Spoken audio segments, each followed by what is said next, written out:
Salam sejahtera dan salam Sarawak Maju Makmur. Bersama saya Janet Bennett.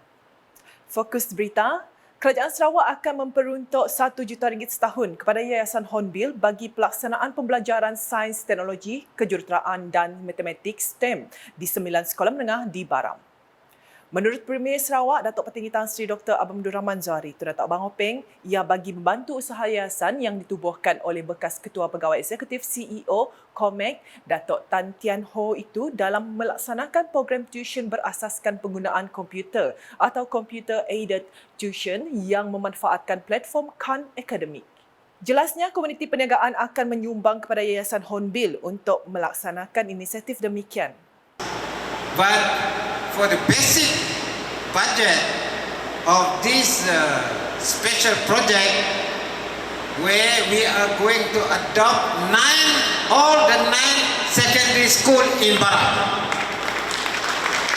using technology in terms of tuition, that is online tuition, and the state government allocate 1 million each year to incorporate all the 9 schools for them to have this extra tuition online using Khan Academy syllabus.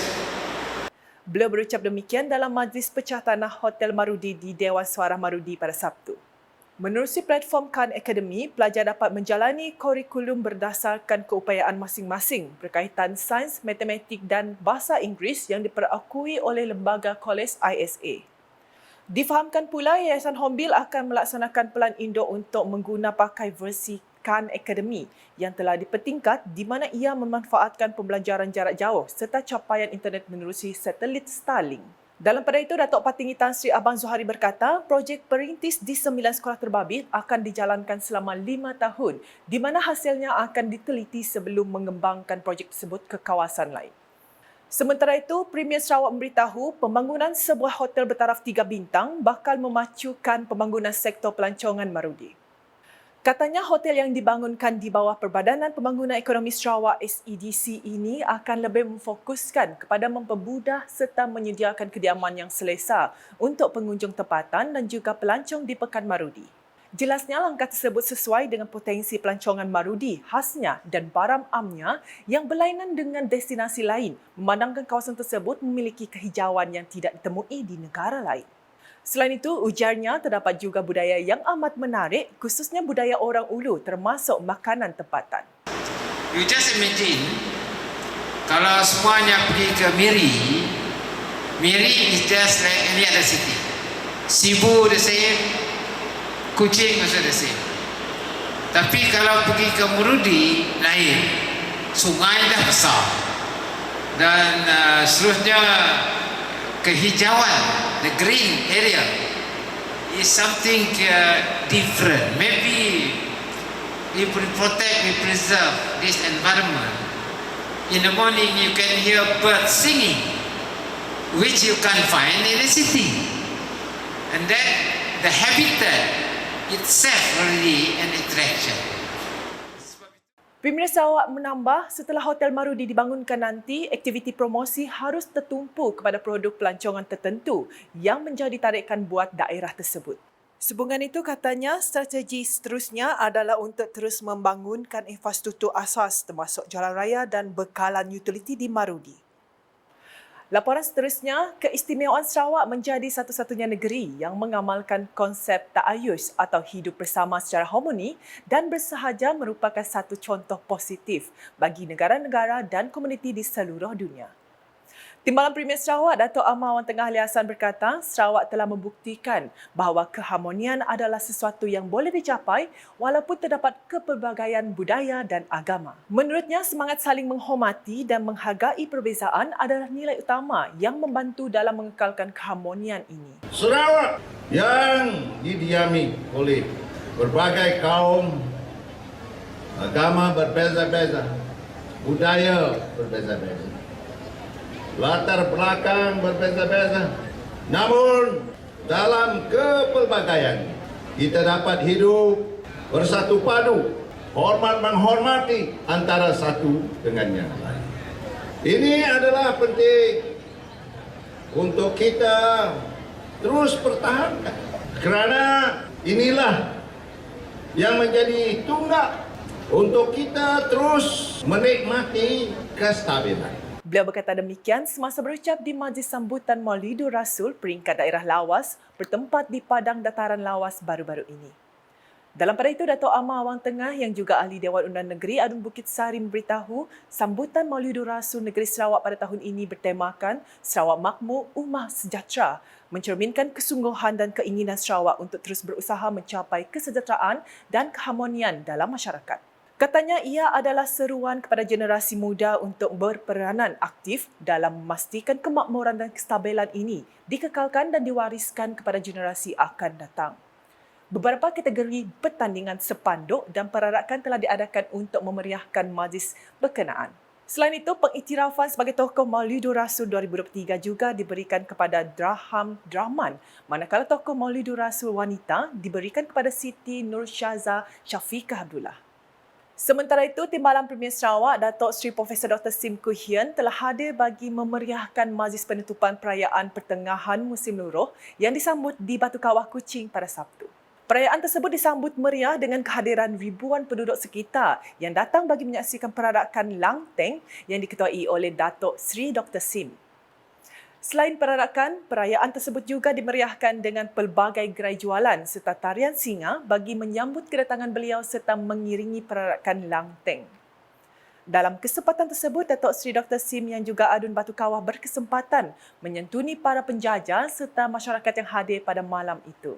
Setibanya di Kuil, beliau turut menyerahkan kuih bulan kepada penduduk yang terdiri daripada masyarakat berbilang kaum serta umur yang rata-rata berasa teruja untuk menyambut penutupan majlis tersebut. Datuk Seri Sim telah mengetuai perarakan tersebut bermula dari Kuil Tian Zeja Batu Kawah ke Sky Window Batu Kawah. Di Sri Aman pula, Pesta Bernat Sri Aman telah menjadi pesta ikonik yang mendapat sambutan menggalakkan daripada orang ramai. Timbalan Menteri Perdagangan Antarabangsa, Industri dan Pelaburan Sarawak, Dr. Malcolm Muselamoh berkata, jumlah pengunjung saban tahun meningkat menunjukkan bahawa pesta ini adalah merupakan salah satu daripada pesta yang popular di Sarawak, bahkan di dalam dan luar Malaysia. Katanya kini Bandar Simanggang telah mendapat jolokan sebagai Bandar Benak Malaysia dan para pengunjung sering berkunjung ke Bandar Simanggang semata-mata ingin melihat sendiri akan keunikan fenomena benak. Ujarnya lagi, kejadian benak yang berlaku di Sri Aman merupakan salah satu daripada 65 lokasi di dunia yang mempunyai fenomena unik ini. Beliau berkata demikian ketika berucap dalam majlis perasmian Pesta Benak Sri Aman 2023 di Waterfront Sri Aman pada Sabtu. Datuk Dr. Malcolm yang juga Adun Batang Air menambah, penganjuran Pesta Benak Sri Aman memberikan kesan positif kepada masyarakat setempat. Justru beliau berharap dengan adanya sokongan padu dan komitmen daripada semua pihak kepada Jawatankuasa Induk Pesta Benak Sri Aman, industri pelancongan khususnya di sebahagian Sri Aman akan dapat dimajukan dengan lebih pesat sekaligus dapat meningkatkan taraf sosioekonomi penduduk setempat. Keperkembangan di Bintulu dengan sokongan daripada Pejabat Awam Negeri Sarawak, PANS, sangat signifikan dalam memacu serta merealisasikan strategi pembangunan pasca COVID-19 PCDS 2030. Adun Tanjung Batu, Johnny Pang Leong Ming berkata, Kerajaan Sarawak memerlukan warga PANS yang bertindak pantas untuk mempercepatkan pembangunan di negeri ini. Kerajaan Sarawak memulakan perkhidmatan Awam Sarawak PANS yang proaktif untuk mempercepatkan pembangunan dan mendukung ekonomi memaju wilayah maju 2030. Era digital merupakan keutamaan dan PANS perlu bersedia dalam membudayakan berdigitalan dalam setiap perkhidmatan. Beliau berkata demikian ketika berucap dalam program Jerayawara Unit Komunikasi Awam Sarawak UKAS bersama rakyat 2023 di Paragon Street Mall Bintulu pada Sabtu. Dalam pada itu, beliau menyeru kepada masyarakat Bintulu untuk menggunakan peluang yang disediakan oleh agensi kerajaan dan rakan strategik untuk memohon atau memerlukan bantuan perkhidmatan yang ditawarkan. Terdahulu, Pengarah UKAS Samuel Simon berkata, jerayawara UKAS bersama rakyat yang julung kali diadakan itu turut menyediakan pelbagai maklumat serta perkhidmatan percuma yang ditawarkan kepada pengunjung seperti perkhidmatan Sarawak Pay, Sarawak ID, kenyalang Gold Card dan servis Sarawak. Usaha kita ini bertepatan dengan agenda pemberdayaan pendigitalisasi dalam perkhidmatan kerajaan yang telah dikenakan seawal tahun 2027. Justru itu saya menjemput semua masyarakat di Bintulu untuk mengambil kesempatan ini agar manfaatnya dapat dikongsi dengan oleh seluruh kaum keluarga dan sahabat andai serta meningkatkan lagi mutu perkhidmatan kerajaan Sarawak ke arah yang lebih tinggi dan efisien. Beliau berkata demikian menerusi teks yang dibacakan oleh Timbalan Pengarah UKAS, Joakim Pagang Jabong. Sementara itu, Johnny Pang turut berkesempatan mengadakan lawatan ke pameran agensi-agensi yang terlibat pada program tersebut. Sekian edisi Tengah Hari bersama saya, Janet Bennett. Berita lebih lanjut boleh didapati di semua platform media sosial UKAS, termasuk portal ukas.sarawak.gov.my dan UKAS Channel di YouTube.